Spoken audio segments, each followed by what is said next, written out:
Allora, Michele Favero, segretario di Indipendenza Veneta, prima l'ho visto sobbalzare quando il suo omonimo, consigliere regionale, parlava di questi controlli che si possono svolgere attraverso le operazioni che facciamo su internet. Guardi, innanzitutto comincerei dalle parole di Giorgetti che assomigliano molto a quelle di un tale che diceva armiamoci e partite, no?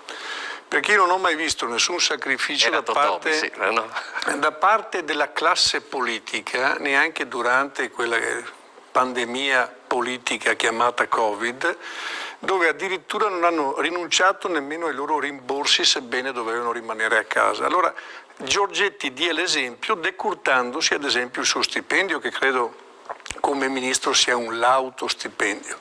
Poi, entrando anche nelle parole di Marzio Favero, vorrei ricordare una cosa: vanno fatti dei distinguo, altrimenti parliamo sempre e facciamo di tutta l'erba un fascio, anche se va di moda ormai, no? Sia in Italia che in Europa. Il Veneto ha un residuo fiscale di 18 miliardi l'anno. Le tasse qui le paghiamo e purtroppo ne paghiamo tante. Poi vengono scialacquate da uno Stato inefficiente quasi in tutto. Io mi sono portato un libro qui questa sera che vorrei fosse quasi obbligatorio metterlo in tutte le scuole superiori, ed è La casta delle regioni, dove ci sono delle cose che uno legge rimane allibito e esterrefatto.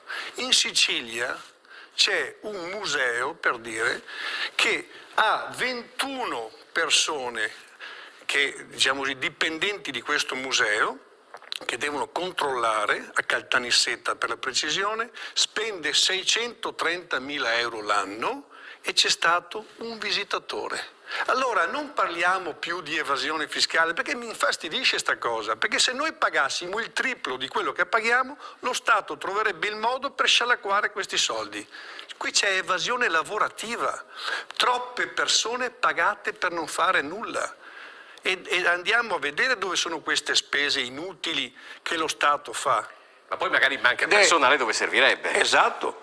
E poi ricordo e rammento che questo Stato spende il 60% del PIL.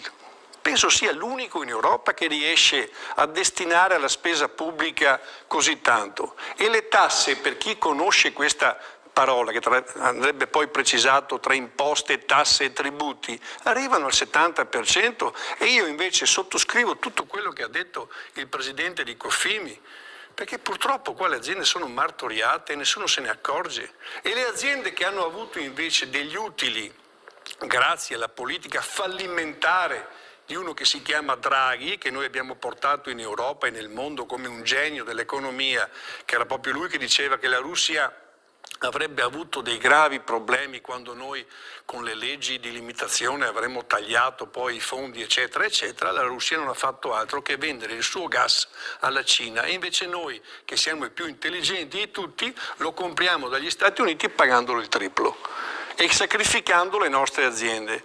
Allora che paghi? Chi ha sbagliato dovrebbe pagare. E sono stanco, ripeto, di leggere sempre la solita cosa, sacrifici per tutti. Ma fateli voi i sacrifici, che siete degli incapaci.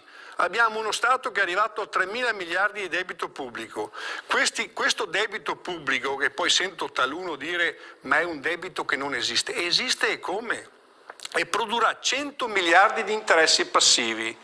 E sono 3 volte la manovra che sta varando il governo e bisogna pagarli.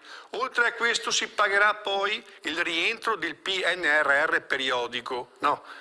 Senza tenere conto di una cosa, come scrivono bene Stevanato e Giovanardi nel loro libro Autonomia, differenziazione, responsabilità. Il Veneto ha dato alle casse italiane dal 2001 al 2017 253,6 miliardi di euro. Non capisco perché, questo me lo spiegheranno magari gli ospiti o qualcuno anche da casa, perché oggi i soldi del PNRR periodico dovrebbero essere spesi meglio di quelli che l'Italia non è riuscita a spendere in questi anni, perché come unico esempio anche qua di cialtroneria, l'Italia, che è un contribuente netto, cioè dà più soldi all'Europa di quelli che riceve, non è mai riuscita a spendere più del 60%, perché c'è un miracolo, cioè sono fatti diversi i soldi del PNRR. e finiamola poi.